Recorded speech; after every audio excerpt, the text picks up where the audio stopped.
Hello students, in this video we will study the chapter number 6 of Flamingo, Poets and Pancakes. It is written by Ashoka Mitran. You can see he is Ashoka Mitran. Before discussing the title, let us first know who actually is Ashoka Mitran.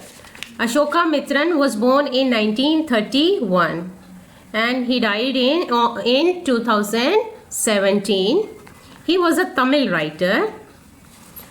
He was Ashoka Mitran was only his pen name. His original name was Jagdish Tyagarajan. And he is regarded as the most influential writer of post-independence era in Tamil literature. वो बहुत ही famous writer रहे हैं Tamil literature में और उनकी बहुत सारी जो राइटिंग्स हैं उनको इंग्लिश में और बहुत सारी इंडियन लैंग्वेजेस में ट्रांसलेट किया जा चुका है. वो एक एसेइस्ट थे, प्रोज राइटर थे, एसेइस्ट थे, नॉवेल्स लिखी हैं और शॉर्ट स्टोरीज जो हैं उन्होंने 200 से भी ज़्यादा लिखी हुई हैं. तो इस तरीके से आप देख सकते हैं कि वो बहुत ही प्रोलिफिक राइटर थे and most of his works are regarded as the best ever written by any writer of Tamil. He won the Sahitya Academy Award. So you can see he was a very versatile and very famous writer. And now let us discuss what is said in this introduction to the chapter. What is written here? He was a Tamil writer and in this chapter Poets and Pancakes, he recounts his years at Gemini Studio in his book My Years with Boss. उसमें उन्होंने कि My Years with Boss जो है वो किताब लिखी और उस बुक से ये चैप्टर लिया गया है और इस बुक के अंदर उन्होंने जेमिनी स्टूडियो में जो उन्होंने काम किया था उस दौरान उनके जो एक्सपीरियंस हैं उनको इसमें उन्होंने बताया है. वहाँ उन्होंने क्या एक्सपीरियंस किया, कैसे लोग थे. And this book talks of the influence of movies on every aspect of the life in India. कि ये जो है ये बुक है ये मूवीज़ का क्या लाइफ के हर एस्पेक्ट के ऊपर फ़र्क पड़ता है उसको डिस्कस करती है. द जेमिनी स्टूडियोज़, अब इस चैप्टर में एक्चुअली है क्या, ये उसका पार्ट है, कुछ हिस्सा इसमें लिया गया है तो कुछ चीज़ों के बारे में इसमें डिस्कस किया गया. तो जेमिनी स्टूडियोज़ जो था उसमें वो काम करते थे. लोकेटेड इन चेन्नई, वो सेटअप इन 1940. आप देख सकते हैं ये पिक्चर है जेमिनी स्टूडियो की. तो वो सेटअप किया गया था 1940 में. It was one of the most influential film producing organisations of India. ये जो था ये सबसे ज़्यादा इन्फ्लुएंशियल फिल्म प्रोड्यूसिंग ऑर्गेनाइजेशन थी. उस टाइम जेमिनी स्टूडियो बहुत बड़ा स्टूडियो हुआ करता था जब इंडियन फिल्म मेकिंग की बस शुरुआत हुई थी. It's founder was SS वॉसन. इनके फाउंडर आप देख सकते हैं कि SS वॉसन है. The duty of Asokamitran in Gemini studio was to cut out newspaper clippings. और राइटर की क्या ड्यूटी थी वहाँ पर कि उनका न्यूज़पेपर क्लिपिंग कट आउट करने का काम होता था. और जो clippings on a wide variety of subjects होती थी, बहुत सारे विषयों पर होती थी, and store them in files. और उनका काम था उनको कट करके फाइल्स में स्टोर करना. Many of these had to be written out by hand. और बहुत सारी तो राइटर को खुद लिखनी पड़ती थी अपनी हैंड राइटिंग में. ऑल दो ही परफॉर्म्ड एन इनसिग्निफिकेंट फंक्शन, कि हालांकि वो बहुत ही इनसिग्निफिकेंट काम करते थे, ज़्यादा इंपॉर्टेंट काम नहीं था, सिंपल सा काम करते थे. He was the most well informed of all the members of the Gemini family. फिर भी जेमिनी जो फैमिली थी, जेमिनी स्टूडियो में जितने भी लोग काम करते थे उन सभी में वो सबसे ज़्यादा इन्फॉर्म्ड थे, उनके पास सबसे ज़्यादा सूचनाएं होती थी क्योंकि वो ऑफिस में काम करते थे. The following is an extract from his book my years with boss. तो इसी बुक में से ये लिया गया है. आप देखें ये पेपर कवर है माई ईयर्स विद बॉस. ये जो उनकी बुक है ये इसका ये पार्ट है. तो अभी आपको पता चल गया होगा कि इस बुक का ये पार्ट है और इस पार्ट को नाम दिया गया. अब हम टाइटल को डिस्कस कर लेते हैं. Poets and pancakes. Poets and pancakes क्यों नाम दिया गया है? क्योंकि जो जेमिनी स्टूडियो था और जितना भी राइटर अभी इस एसे के अंदर डिस्कस करेंगे तो उसके अंदर या तो वो पोइट्स को डिस्कस कर रहे हैं. पोइट्स मीन्स राइटर्स, कोई भी चाहे वो लिरिक राइटर हो चाहे वो स्टोरी राइटर हो, उनको डिस्कस करेंगे कि बहुत सारे उसमें पोइट टाइप लोग थे. एंड पैनकेक्स या फिर पैनकेक यूज़ करने वाले लोग थे. पैनकेक मीन्स आप देखिए पैनकेक एक ब्रांड नेम था मेकअप मटेरियल का.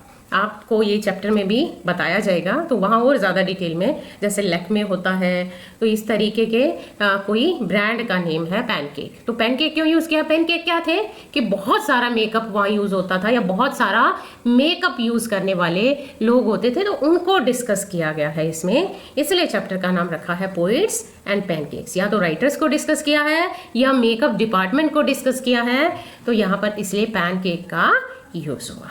Now let us start reading the chapter. आप देखेंगे कि जो राइटर है उसकी खास इसमें क्वालिटी है, और वो क्वालिटी क्या है कि वो उनका जो कैरेक्टर पोर्ट्रेल है वो बहुत ही यूनिक है, बड़े ही ह्यूमर के साथ, सटायर के साथ, और बड़ी ही सटल तरीके से वो किस तरीके से कैरेक्टर को पोर्ट्रे करते हैं वो आप इस चैप्टर में देखेंगे, और वो उनकी हर एक बुक की मेन क्वालिटी होती है। तो उनका जो स्टोरीज, वैसी दूसरी भी स्टोरीज हैं, उनका फोकस यही होता है कि ह्यूमन सिचुएशंस के ऊपर डिस्कस करते हैं वो, और उसमें वो किस तरीके से कैरेक्टर्स रिएक्ट करते हैं और कंटेम्प्रेरी लाइफ से वो कैसे डील करते हैं वो इसमें बताया है। और इसमें भी किस तरीके से कैरेक्टर पोर्ट्रेल किया गया है वो आप देखेंगे। और मेरा तो one of the favourite chapter है ये। आपको हो सकता है कुछ बच्चों को बोरिंग लगता है, लेकिन बहुत ही अच्छा चैप्टर है। आप देखेंगे राइटर का जो राइटिंग स्टाइल है वो बहुत ही ज़बरदस्त है। So let us start.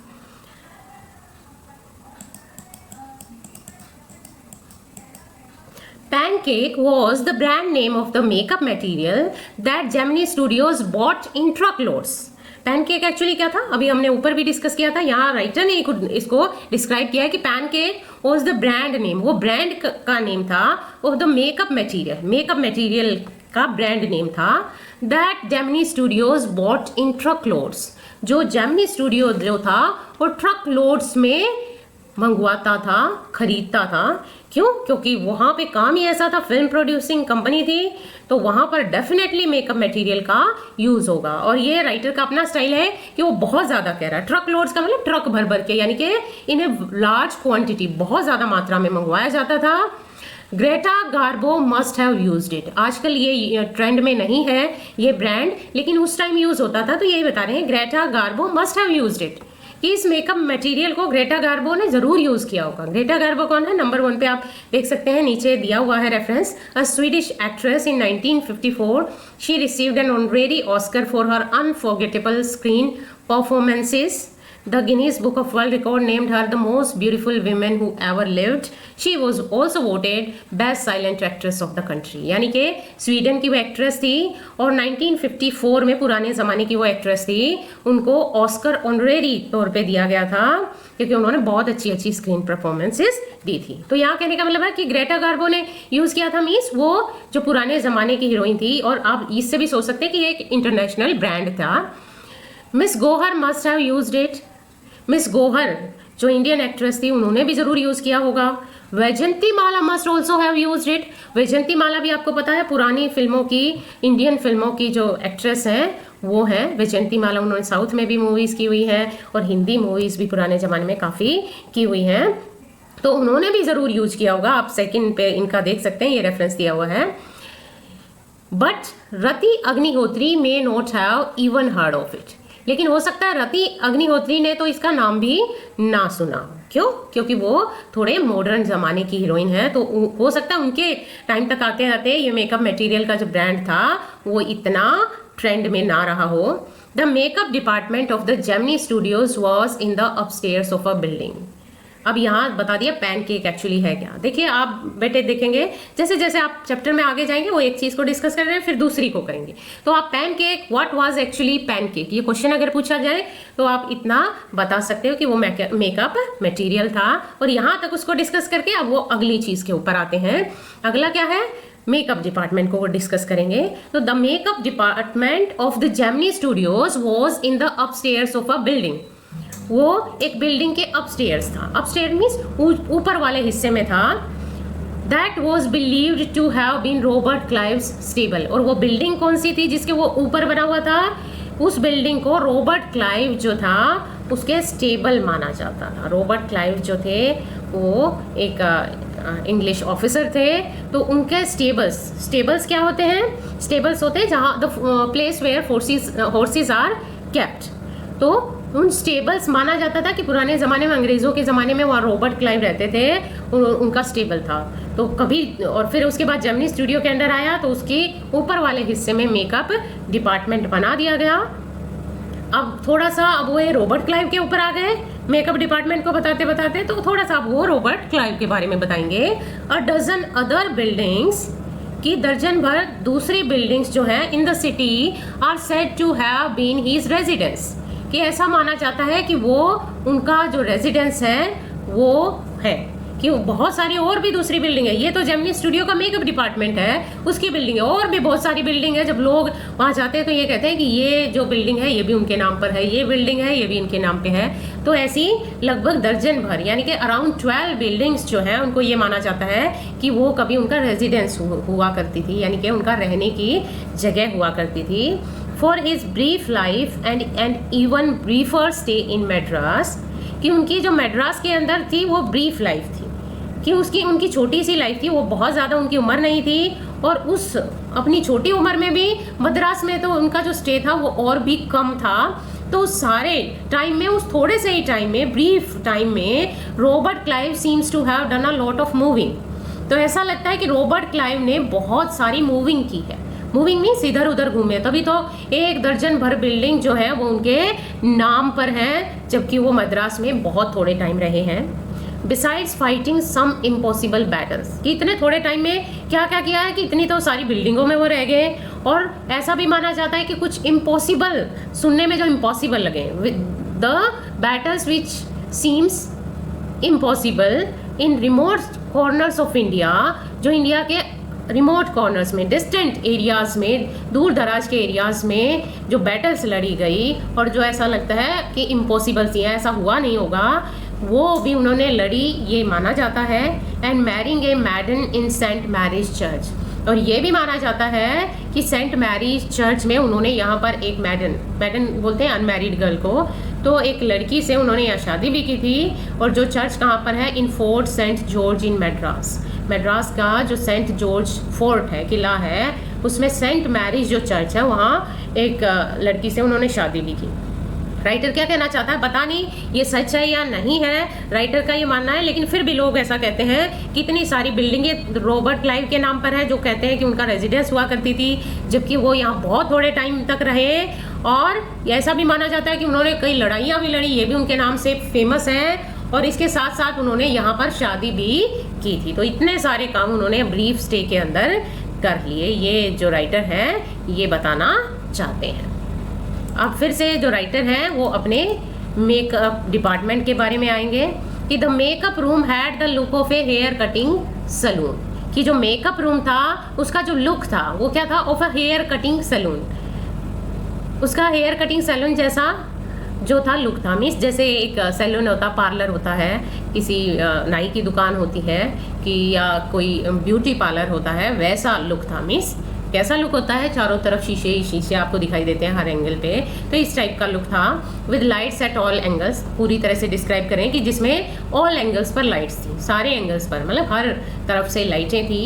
Around half a dozen large mirrors, और कहाँ किन एंगल्स पर कि अराउंड चारों ओर half a dozen large mirrors, बड़े बड़े लगभग आधा दर्जन, यानी कि अराउंड 6 बड़े बड़े मिरर्स थे उसमें। और उन मिरर्स के अराउंड चारों ओर हर एंगल पर लाइट्स लगी हुई थी। दे वर ऑल इनकैंडेसेंट लाइट्स, वो सारी जो थी इनकैंडेसेंट लाइट्स थी। इनकैंडेसेंट मीन्स शाइनिंग ब्राइटली, जो ब्राइटली शाइन करती हैं, चमकीली रोशनी वाली लाइट्स थी। So you can imagine the fiery misery of दो सब्जेक्टेड टू मेकअप, इसलिए आप इमेजिन कर सकते हैं फायरी मिजरी को। फायरी मिजरी मतलब कि एक बहुत बड़ी मिजरी, एक बहुत ही इमोशनल या बहुत ही आउटबर्स्ट से भरी हुई मिजरी, मतलब प्रॉब्लम को, तकलीफ को, पेन को आप महसूस कर सकते हैं। किनका, ऑफ दो सब्जेक्टेड टू मेकअप, कि जिनका मेकअप किया जाता था उनके आप मिजरी को, दुख को बहुत आसानी से इमेजिन कर सकते हैं, आप कल्पना कर सकते हैं कि कैसा होता होगा। चारों तरफ लाइटें हैं और लाइटों से भी वो जब मिरर्स में पड़ेंगी तो वो और भी ज़्यादा ब्राइट हो जाएंगी। तो जिनका मेकअप होता होगा उनको कितनी पेन तकलीफ सहनी पड़ती होगी, उनका आप अंदाज़ा लगा सकते हैं। The makeup department was first headed by a Bengali. जो मेकअप डिपार्टमेंट था पहले, उसका जो हेड था वो एक बंगाली था। Who became too big for a studio and left. जो एक स्टूडियो से अपने आप को इतना बड़ा मानने लग गया कि वो उसको छोड़कर चला गया, कि वो इतना बड़ा है, कि इतना बड़ा मेकअप आर्टिस्ट है कि अब वो स्टूडियो उसके लिए छोटा पड़ गया। ही वॉज सक्सीडेड बाय ए महाराष्ट्रियन। फिर उसके बाद उसको सक्सीड किया एक महाराष्ट्रियन ने। उसके बाद जो हेड बना वो एक महाराष्ट्रियन था, महाराष्ट्र का था। हु वॉज असिस्टेड बाय ए धारवाड़ कन्नडी का। उसका जो असिस्टेंट था वो एक कन्नड़ था, धारवाड़ एरिया का कन्नड़ था। देखिए अलग अलग, यहाँ ये बताने की कोशिश करें कि अलग अलग एरियाज़ के लोग वहाँ काम करते थे। एंड आंध्रा, उसका जो असिस्टेंट था एक आंध्र प्रदेश से था। ए मद्रास इंडियन क्रिश्चियन, एक मद्रास का इंडियन क्रिश्चियन था। एन एंग्लो बर्मीज़, एक एंग्लो बर्मी था, इंग्लिश बर्मा से आया हुआ था। And the usual local Tamils, और भी दूसरे यूजुअल से जो आमतौर पर लोकल तमिल लोग होते हैं वो भी वहाँ पर काम करते थे। राइटर क्या बताना चाहते हैं कि अलग अलग एरियाज़ के लोग जो थे वहाँ पर काम करते थे। All this shows that there was a great deal of national integration.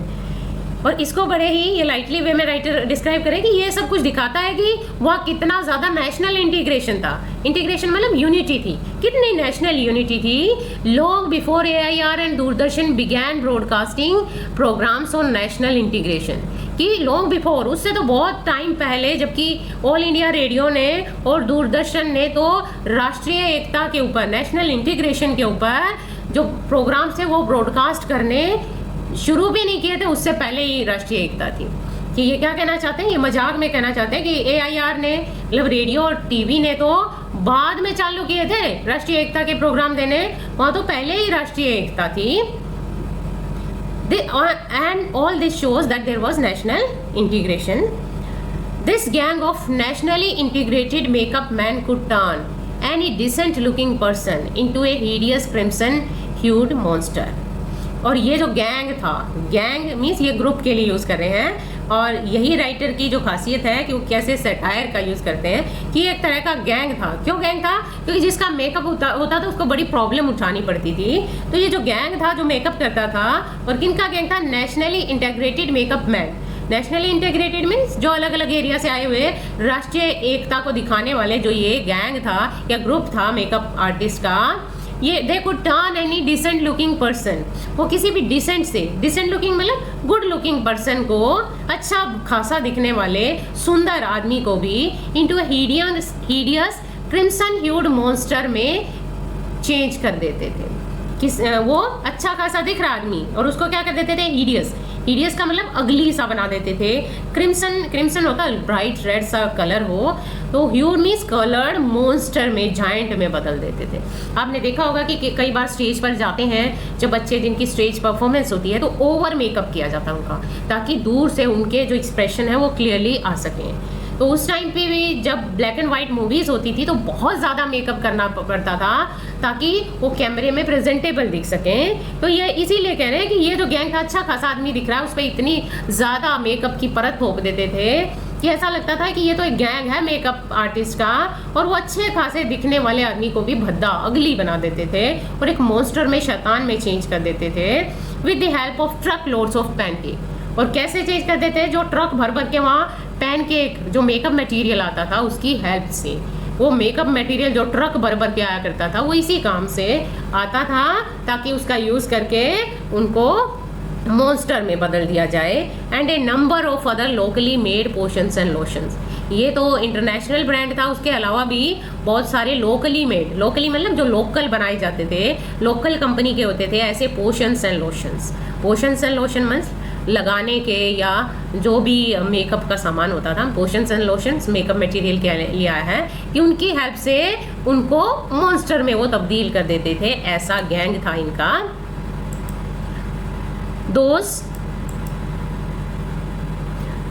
दोस्त यहाँ पे आए हुए, those were the days of mainly indoor shooting. ये उन दिनों की बात है जब केवल इंडोर शूटिंग होती थी। इंडोर शूटिंग मतलब अंदरूनी शूटिंग होती थी, बाहर कम शूटिंग होती थी। शूटिंग का मतलब जो फिल्म शूट होती थी। And only 5% of the film was shot outdoors, और केवल 5% जो फिल्म थी वही बाहर शूट होती थी।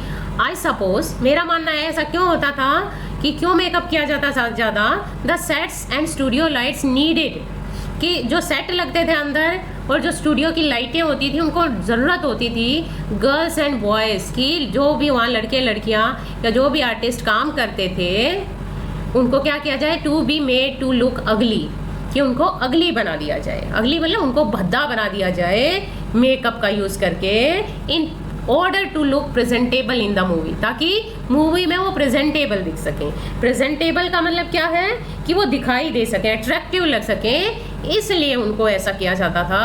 A strict hierarchy was maintained in the makeup department, और मेकअप डिपार्टमेंट के अंदर एक स्ट्रिक्ट हायरार्की का ध्यान रखा जाता था। हायरार्की क्या होती है कि जो रैंक के अकॉर्डिंग जो पोजीशंस होती हैं, कि कौन बड़े ओहदे पर है और कौन छोटे ओहदे पर, तो उसका बड़ा ही ध्यान रखा जाता था कि मेकअप में जो हेड होता है वो सबसे इम्पोर्टेंट होता था, उसके बाद असिस्टेंट। तो ये अब इस हायरार्की के बारे में बताएंगे कि ऐसा नहीं था कि हर जगह जो होता है बॉस की वैल्यू होता है और मेकअप डिपार्टमेंट में हायरार्की नहीं होती। नहीं, यहाँ भी बड़ी ही अच्छी हायरार्की का ध्यान रखा जाता था। Was maintained in the makeup department. The chief makeup man made the chief actors and actresses अगली। द चीफ मेकअप मैन जो होता था वो चीफ एक्टर्स और एक्ट्रेसेस को अगली बनाता था। अगली मतलब वो उनका भद्दा बनाने का काम करता था। ये नहीं कह रहे कि उनका मेकअप करता था, ये जो है ना, ये राइटर का अपना स्टाइल है सटायर का, कि वो उनका मेकअप करता था, उसके बजाय राइटर की चॉइस ऑफ वर्ड्स देखिए, वो उनको अगली बनाने का काम करता था, और डेफिनेटली वो अगली ही बनाता था।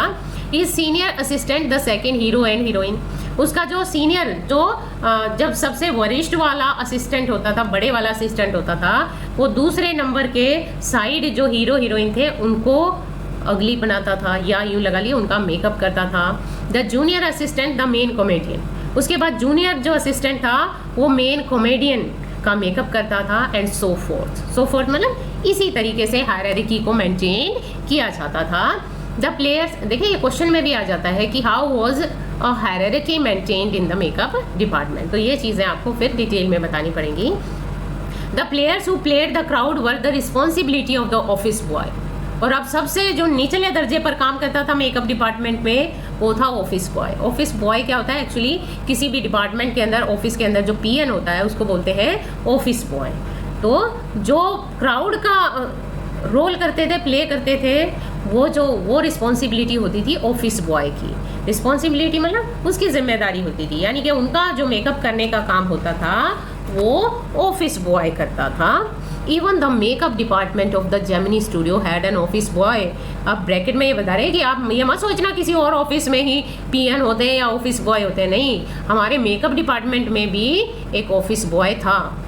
On the days when there was a crowd shooting, और उन दिनों जब क्राउड शूटिंग होती थी। क्राउड शूटिंग का मतलब जब भीड़ का शूट करना होता था। हमेशा तो भीड़ जुटाकर दिखानी नहीं होती मूवीज़ में, लेकिन एक आध दिन जब भीड़ की शूटिंग होती थी, you could see him mixing his paint in a giant vessel, तो आप देख सकते थे कि वो अपने पेंट को एक बड़े से बर्तन में, जाइंट मतलब बड़े से, वेसल मतलब कोई भी कंटेनर, तो उसके अंदर वो मिक्स करता था। अब ये जो पेंट किसको कह रहा है, जो मेकअप के लिए जो यूज़ होता था ना, जो भी लोशन वगैरह यूज़ होते थे चेहरे को गोरा बनाने के लिए, तो उनके लिए पेंट का यूज़ किया है। तो ये देखिए राइटर का अपना एक्सप्रेशन है, वो कैसे एक्सप्रेस कर रहे हैं, और सही तरीके से हमें उस सिचुएशन का अंदाज़ा भी हो रहा है कि सच में ऐसा ही होता होगा। पेंट क्यों कह रहा, बहुत ज़्यादा लीपा जाता था, बहुत ज़्यादा उन पर लगाया जाता था, इसलिए उसको पेंट कह रहे हैं। कि जब पेंट वो बड़े से बर्तन में अपने उस पेंट को मिक्स करते थे, घोलता था, एंड फिर क्या होता था,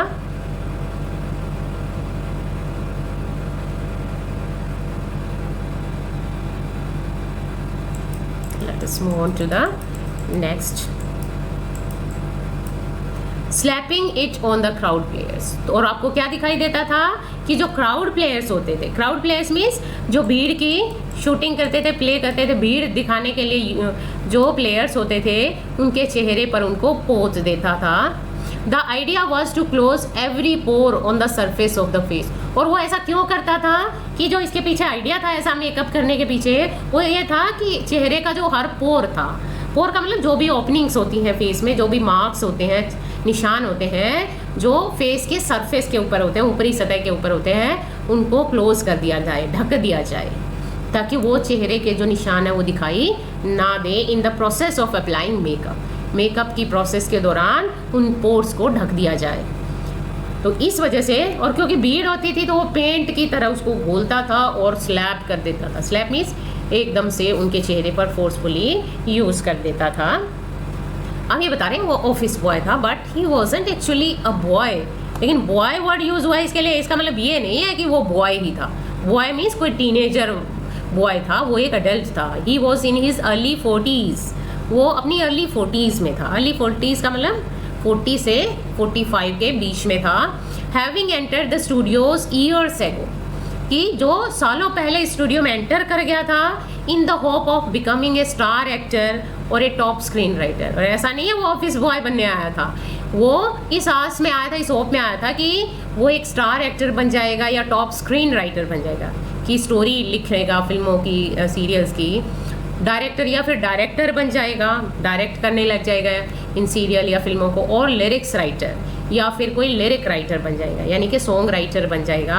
ऐसा कुछ सोचकर वो आया होगा। आपको पता बहुत सारे लोग जाते हैं एक्टर बनने। He was a bit of a poet, क्योंकि वो अपने आप को एक थोड़ा सा पोइट समझता था। बिट ऑफ पोइट का मतलब लगभग वो अपने आप को एक तरह से पोइट की तरह मानता था। मीन्स थोड़ी बहुत वो पोइट्री लिख लेता होगा, कर लेता होगा। तो वो ऑफिस बॉय बनने नहीं आया था। लेकिन देखिए ये क्या बन के रह गया था, एक ऑफिस बॉय ही बन के रह गया था। वो कोई ना एक्टर बन पाया, ना वो राइटर बन पाया, ना वो डायरेक्टर बन पाया, और ना ही वो कोई लिरिक राइटर बन पाया इन दोज डेज। अब इसको जो ऑफिस बॉय है इसको और भी ज़्यादा एक्सप्लेन करेंगे, लेकिन उससे पहले राइटर थोड़ा अपने बारे में बता रहे हैं। In those days I worked in a cubicle, कि उन दिनों मैं क्यूबिकल में काम करता था। क्यूबिकल का मतलब क्या है, एक छोटा सा रूम, जैसे ऑफिस में क्यूब्स टाइप छोटे छोटे कंपार्टमेंट्स बना दिए जाते हैं। तो मैं क्यूबिकल में काम करता था, क्योंकि ये ऑफिस में था। ऑफिस में अलग अलग पोर्शन बना दिए जाते हैं, two whole sides of which were French windows. और जो मेरा जो क्यूबिकल था उसके दो साइड में, पूरी की पूरी साइड में फ्रेंच विंडोज़ थी। फ्रेंच विंडोज़ का मतलब होता है जो अपने आप खुल जाती हैं, जिनमें कोई कुंडी वगैरह नहीं होती, और आसानी से ऊपर नीचे से, वो पूरा भी नहीं होती, कुछ हिस्से में होते, ऊपर नीचे जगह होती है उनमें, तो फ्रेंच विंडोज़ होती थी। I didn't know at the time they were called French Windows. अब राइटर कह रहे हैं, बीच में कह रहे हैं, हालांकि मुझे उस टाइम नहीं पता था कि इनको फ्रेंच विंडोज़ बोलते हैं, वो तो मुझे बाद में पता लगा। Seeing me sitting at my desk tearing up newspapers, और आपको पता है कि राइटर का काम क्या था, न्यूज़पेपर की कटिंग काटने का काम था। तो जब भी कोई मुझे देखता था कि डेस्क पर बैठा हूँ और न्यूज़पेपर पढ़ रहा हूँ day in and day out, मतलब सारा दिन मेरा यही काम था। मोस्ट पीपल थॉट, ज़्यादातर जो लोग थे वो सोचते थे, I was doing next to nothing, कि मैं कुछ भी नहीं कर रहा। लोगों का क्या मानना था कि I was doing next to nothing, कि मैं कुछ नहीं करता। इट इज़ लाइकली, ये भी लाइकली है, that the boss thought likewise too, कि हो सकता है जो हमारे बॉस थे, बॉस मीन्स जो हेड थे इस जेमिनी स्टूडियो के, एस वासन, कि वो भी लाइक वाइज ऐसा ही सोचते हो। So anyone who felt I should be given some occupation, इसलिए कोई भी अगर ये सोचता था कि मुझे कुछ काम दिया जाए तो वो क्या कहता था, वुड बाज इनटू माय क्यूबिकल, तो वो मेरे क्यूबिकल में बाज इनटू का मतलब क्या है, वो फोर्सफुली पुश करके अंदर आ जाते थे, क्योंकि फ्रेंच विंडोज़ तो थी, नॉक करने की ज़रूरत नहीं थी, तो वो एकदम से फटाफट घुस आते थे। And deliver me N extended lecture, और वो मुझे एक एक्सटेंडेड लेक्चर दे जाते थे। अब यहाँ देख रहे हैं इस चैप्टर में नरेटर जो है वो राइटर ही हैं, तो वो मुझे एक एक्सटेंडेड मीन्स लार्ज, एक बड़ा सा वो मुझे लेक्चर दे जाते थे, भाषण दे जाते थे। अब फिर से ऑफिस बॉय के ऊपर आ रहे हैं। The boy in the makeup department, और जो मेकअप डिपार्टमेंट का जो बॉय था, हैड डिसाइडेड, उसने तो पहले ही डिसाइड कर रखा था, आई शुड बी एनलाइटन्ड, कि वो मुझे एनलाइटन करेंगे। एनलाइटन का मतलब क्या है, वो मुझे ज्ञान देंगे। मेड, एनलाइटन का मीनिंग होता है मेड अवेयर ऑफ समथिंग, तो वो मुझे अवेयर करेंगे, जानकारी देंगे। किस चीज़ की जानकारी, on how great literary talent was being allowed, उसने मुझे ज्ञान देने की सोच रखी थी कि कैसे एक लिटरेरी टैलेंट जो ग्रेट था, महान था, साहित्य का जिसके अंदर योग्यता थी, ऐसे व्यक्ति को was being allowed to go waste, उसको वेस्ट किया जा रहा था इन अ डिपार्टमेंट, एक ऐसे डिपार्टमेंट के अंदर fit only for barbers and perverts. और जो डिपार्टमेंट केवल किन के लिए फिट था? केवल बार्बर्स और परवर्ट्स के लिए।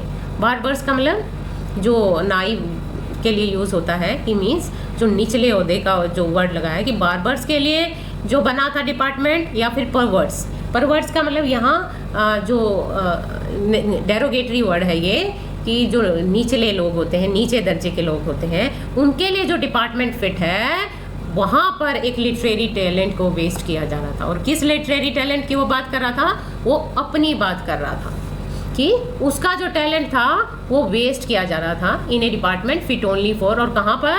कि एक ऐसे डिपार्टमेंट में मुझे लगा दिया, मेरे अंदर बहुत ज़्यादा टैलेंट है और मेरे को किस तरह के डिपार्टमेंट में लगा दिया है कि नीच दर्जे के या जो नाई लोगों का काम होता है ना, उसमें मुझे लगा रखा है। उसका ये मानना था और ये ज्ञान देने का जिम्मा उसने उठा लिया था कि राइटर को ये ज्ञान जरूर देगा। यानी कि राइटर को वो बोर करके जाता था और अपने बारे में बताकर जाता था, क्योंकि कोई भी आ जाता था जो भी छका हुआ होता था, जिसको भी फ्रस्ट्रेशन होती थी, वो राइटर के पास आ जाता था। और इसी वजह से राइटर को सबसे ज़्यादा जानकारी भी वहाँ की थी, नॉलेज भी वहाँ की थी। Soon I was praying for crowd shooting all the time. और जल्दी ही मैं प्रे करने लग जाता था कि हे भगवान, क्राउड की शूटिंग होने लग जाए ऑल टाइम। क्यों? क्योंकि क्राउड की शूटिंग होगी तो ये ऑफिस बॉय बिजी हो जाएगा और राइटर का पीछा जो था वो छूट सकता था। Nothing short of it could save me from his epics. Writer कह रहा है कि और इससे कम कोई चीज़ मुझे उससे के एपिक्स से नहीं बचा सकती थी। एपिक्स क्या होता है? एपिक्स होता है कि जो रिलीजियस बुक्स होती हैं और बड़ी बड़ी जो बुक्स होती हैं, ग्रंथ जो होते हैं, उनके लिए एपिक वर्ड का यूज़ किया जाता है। कि वो जो बड़े बड़े भाषण दे के जाता था एपिक की तरह से, वो ग्रंथ का पाठ पढ़ा के मुझे जाता था, उससे बचने का बस एक ही तरीका था कि भीड़ की शूटिंग होते रहे, उससे कोई कम चीज़ मुझे नहीं बचा सकती थी। अब ये बता रहे हैं कि क्या वो भाषण देता था, वो एक्चुअली उसकी प्रॉब्लम क्या थी, वो क्या बोलकर जाता था राइटर को। In all instances of frustration you will always find the anger directed towards a single person. कि जो भी फ्रस्ट्रेशंस के सारे इंस्टेंसेस होते हैं, सारे इंस्टेंसेस मतलब एग्जाम्पल्स होते हैं। और फ्रस्ट्रेशन का मतलब होता है जब आदमी डिस्ट्रेस्ड हो, फ्रस्ट्रेटेड हो, जो जब आदमी बहुत ज़्यादा परेशान हो, तो you will always find the anger directed towards a single person. तो आप देखेंगे कि इस तरह जब आदमी अनॉयड हो तो एंगर जो होता है, गुस्सा जो होता है, वो एक आदमी के ऊपर निकलता है। मीन्स आदमी एक इंसान को की तरफ डायरेक्ट कर लेता है कि हाँ इस इंसान की वजह से है, ओपनली। और वो गुस्सा या तो ओपनली निकलता है और कवर्टली, या फिर सीक्रेटली निकलता है। चाहे सीधा निकले, डायरेक्टली निकले या इनडायरेक्टली निकले, वो निकलता एक आदमी पर ही है। एंड दिस मैन ऑफ द मेकअप डिपार्टमेंट वॉज कन्विंस्ड। और ये जो मेकअप डिपार्टमेंट का आदमी था, यानी कि ये जो ऑफिस बॉय था, वो कन्विंस था, वो बिल्कुल इस बारे में पक्का था, निश्चित था दैट ऑल हीज वोज, कि उसके जो सारे वोज हैं, वोज मतलब जो उसकी ट्रबल्स हैं, इग्नोमिनी है, इग्नोमिनी मतलब जो उसको ऑनर नहीं मिल रहा, डिसऑनर है उसका, जो सम्मान नहीं है उसका, एंड निगलेक्ट, और उसको जो निगलेक्ट किया जा रहा है, डिसरिगार्ड किया जा रहा है, नज़रअंदाज किया जा रहा है, were due to Kothamangalam Subbu. वो किसकी वजह से है? वो कोठामंगलम सुब्बू की वजह से है। सारी परेशानियों की उसने एक जड़ मान रखी थी कि इन सबका कारण जो है कोठामंगलम सुब्बू है। अब राइटर किस पर आ जाएंगे? अब ऑफिस बॉय को बता दिया कि उसकी तो प्रॉब्लम थी कि सुब्बू से प्रॉब्लम थी। अब राइटर बताएंगे कि who actually was Kothamangalam Subbu. आप देख सकते हैं पिक्चर में, ये कोठामंगलम सुब्बू हैं। तो सुब्बू कौन था? Subbu was the number 2 at Gemini studios. Subbu Gemini studios में नंबर 2 पर काम करता था, यानी कि बॉस के बाद दूसरा नंबर सुब्बू का था। He couldn't have had a more encouraging opening in films, कि उसकी भी फिल्मों के अंदर ज़्यादा एनकरेजिंग का मतलब अच्छी ओपनिंग नहीं हुई थी, अट्रैक्टिव ओपनिंग नहीं हुई थी, then our grown up makeup boy had, कि जैसी कि हमारा जो अब बड़ा हो गया है, लेकिन मेकअप बॉय जो है, यानी कि ये जो ऑफिस बॉय है, उसकी जैसी शुरुआत हुई थी, उसी के जैसी शुरुआत जो थी सुब्बू की थी। यानी कि सुब्बू भी एक ऑफिस बॉय की तरह ही आया था इसमें और नंबर 2 की पोजीशन पर पहुंच गया था। तो नेचुरली उसको तो जलन होती है कि मेरे तरह आया और ये इतना ऊंचा पहुंच गया। ऑन द कॉन्ट्रेरी, इसके विपरीत हम ये भी कह सकते हैं, इसके बिल्कुल उल्टा हम ये भी कह सकते हैं, he must have had to face more uncertain and difficult times, कि उसको तो और भी ज़्यादा अनसर्टेन और डिफ़िकल्ट टाइम का सामना करना पड़ा होगा, कि उस समय जो थे टाइम जो थे इतने अच्छे नहीं थे आर्टिस्ट के लिए, तो उसको तो और भी ज़्यादा अनसर्टेन, अनिश्चित और डिफ़िकल्ट टाइम्स रहे होंगे करियर के हिसाब से, तो उनका सामना करना पड़ा होगा, फिर भी वो नंबर 2 पर पहुंच गया था। Because when he began his career, क्योंकि जब उसने अपने करियर की शुरुआत की, there were no formally established film producing companies और स्टूडियोज, क्योंकि तब जो थे, जब उसने करियर की शुरुआत की थी सुबू ने, तो कोई भी फॉर्मली मतलब स्ट्रॉन्गली एस्टैब्लिश्ड, बिल्कुल स्थापित कोई फिल्म प्रोड्यूसिंग कंपनीज या स्टूडियो नहीं थे, तो उसके लिए तो और भी मुश्किल भरा समय रहा होगा। Even in the matter of education, और जहाँ तक सवाल एजुकेशन का था, एजुकेशन की अगर दोनों की तुलना करें, स्पेशली फॉर्मल एजुकेशन, खासतौर पर अगर हम फॉर्मल एजुकेशन की बात करें, फॉर्मल मतलब जो रूटीन में जो एजुकेशन होती है, जो आप डिप्लोमा डिग्री वगैरह लेते हैं, उसकी अगर बात करें, Subbu couldn't have had an appreciable lead over our boy. तो सुबू की जो थी, वो हमारा जो ये लड़का था, इसके ऊपर कोई ज़्यादा अप्रिशिएबल लीड नहीं थी, यानी कि सुबू इससे ज़्यादा कि जिसको अप्रिशिएट किया जा सके ऐसी लीड या एडवांटेज नहीं थी। मीन्स पढ़ाई भी दोनों की लगभग बराबर ही थी, सुबू कोई उससे ज़्यादा पढ़ा लिखा भी नहीं था।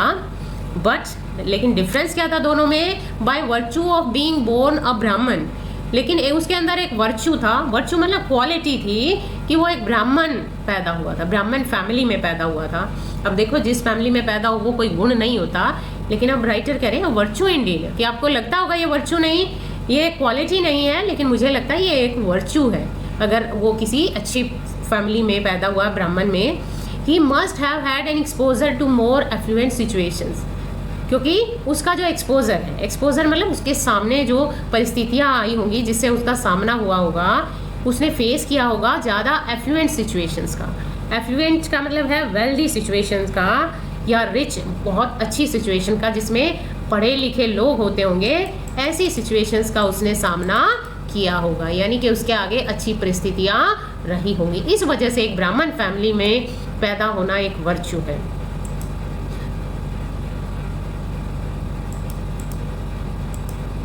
एंड पीपल, वो कह रहे सिचुएशंस भी उनके आगे अच्छी आई होंगी, और लोग भी जो थे उन अच्छे लोगों से उनका सामना हुआ होगा, और उनसे उसको जरूर कोई ना कोई एडवांटेज मिली होगी और एक्सपीरियंस मिला होगा।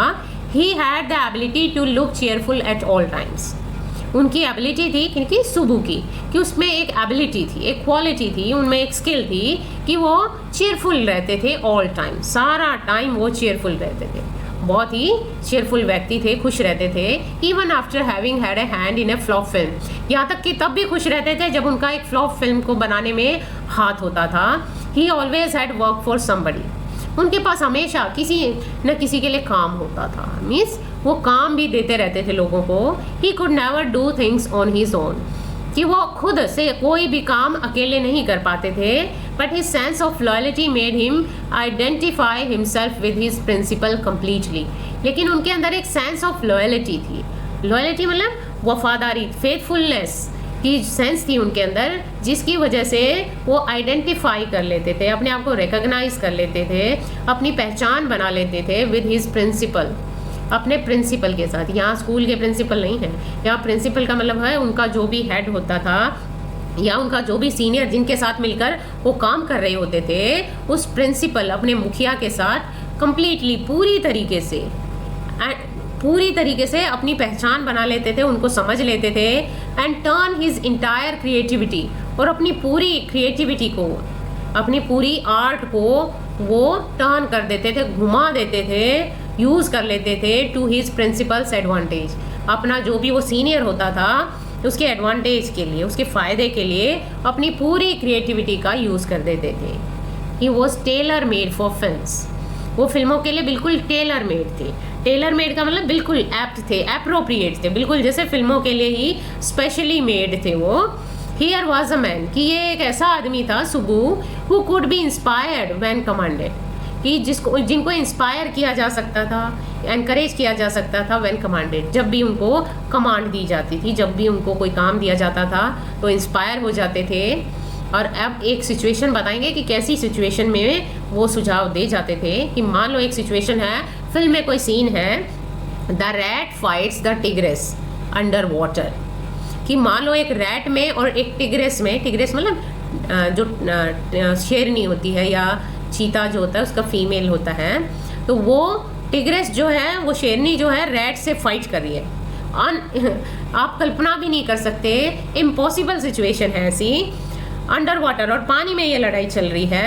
एंड किल्स हर, और क्या करता है रैट, उससे लड़ाई करके टिग्रेस को मार देता है। इम्पॉसिबल सिचुएशन है, कैसे शो करें, but takes pity on the cubs.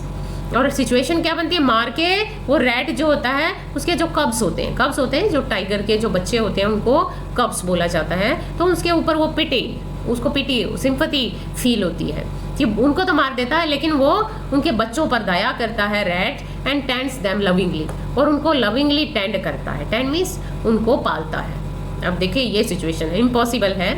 और अगर वो ये उसका जो प्रिंसिपल था या जो डायरेक्टर वगैरह था वो ये कहता था I don't know how to do the scene, क्या वो अगर वो कहता कि मुझे नहीं पता मैं सीन कैसे करूं, अगर द प्रोड्यूसर वुड से, ये कौन कहता, अगर प्रोड्यूसर कहता, and Subbu would come out with 4 ways, कि सुबु जो था ऐसा कहने पर 4, एक नहीं 4 वेज, 4 तरीके बताता था ऑफ the rat pouring affection on it's victims offsprings, कि किस तरीके से एक जो रैट है वो उसका जो शिकार है, विक्टिम है, उसके जो ऑफस्प्रिंग्स हैं, चिल्ड्रन हैं, उन पर अफेक्शन शो कर सकता है। अफेक्शन मीन्स लव, पोर मीन्स देता है उनको, किस तरीके से प्यार देता है, इसके एक नहीं 4 तरीके बता देगा। इम्पॉसिबल सिचुएशन में भी इतने सारे ऑप्शन दे देता था।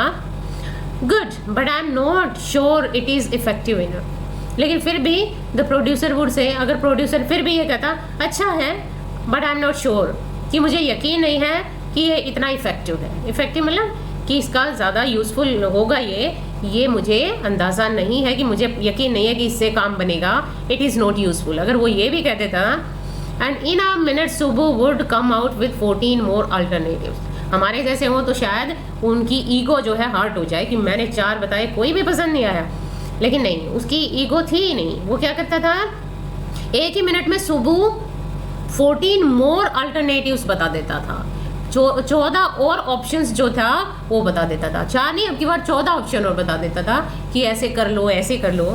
Film making must have been and was so easy, कि फिल्म मेकिंग जो थी वो जरूर रही होगी easy with a man like Subbu, कि सुबु जैसे आदमी के अराउंड मीन्स जब आसपास हो तो फिल्म मेकिंग जो थी जरूर आसान होती होगी और ज़रूर रही होगी। And if ever there was a man who gave direction and definition to Gemini Studios, और अगर कोई एक ऐसा आदमी था जिसने कि Gemini Studios को डायरेक्शन दी और डेफिनेशन दी ड्यूरिंग इट्स गोल्डन ईयर्स, इसके गोल्डन ईयर्स के दौरान, तो इट वाज सुबु, ये केवल सुबु ही था, सुबु ने ही डायरेक्शन दी थी। Subbu had a separate identity as a poet, Subbu की एक पोइट के तौर पर सेपरेट आइडेंटिटी थी, उसकी पहचान अलग थी। And though he was certainly capable of more complex and higher forms, और हालांकि वो और भी ज़्यादा हायर फॉर्म्स की और कॉम्प्लेक्स फॉर्म्स में पोइट्री कर सकता था, कि वो पोइट था तो वो पोइट्री और भी हायर फॉर्म्स की, हायर मतलब ऊंचे दर्जे की पोइट्री लिख सकता था, और कॉम्प्लेक्स और भी मुश्किल वर्ड्स का यूज़ करके पोइट्री लिख सकता था। He deliberately chose to address his poetry to the masses, तो भी उन्होंने डेलिबरेटली मीन्स विलफुली, अपनी इच्छा से चुना कि वो अपनी पोइट्री को मासेस के लिए ही, मासेस मीन्स कॉमन पीपल के लिए ही अपनी पोइट्री को एड्रेस करेगा, यानी कि कॉमन लोगों के हिसाब से ही अपनी पोइट्री लिखेगा। कई लोग होते हैं जानबूझ के मुश्किल वर्ड्स डालते हैं राइटर्स और पोइट्स, ताकि यूँ लगे कि बड़े ही सोफिस्टिकेटेड राइटर्स हैं, लेकिन ऐसा सुबह के साथ नहीं था। वो जानबूझकर आम लोगों के लिए पोइट्री लिखता था। His success in films overshadowed and dwarfed his literary achievements, और उनकी जो फिल्मों में सफलता हुई उसने ओवरशैडो कर दिया। ओवरशैडो का मतलब ढक दिया, सरपास कर दिया या आउटशाइन कर दिया, किसको?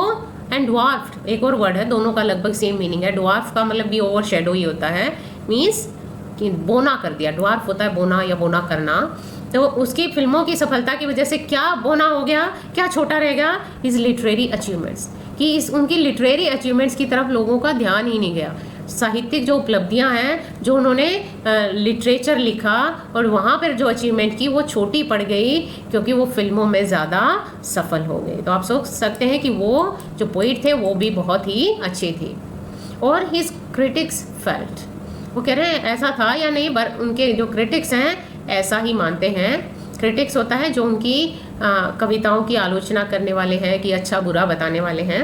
ही compose several truly original story poems, उन्होंने कंपोज की, कंपोज मतलब लिखी, wrote several truly original story poems, कि कुछ जो वास्तव में ही ओरिजिनल स्टोरी पोएम्स थी, स्टोरी की फॉर्म में कविताएं लिखी।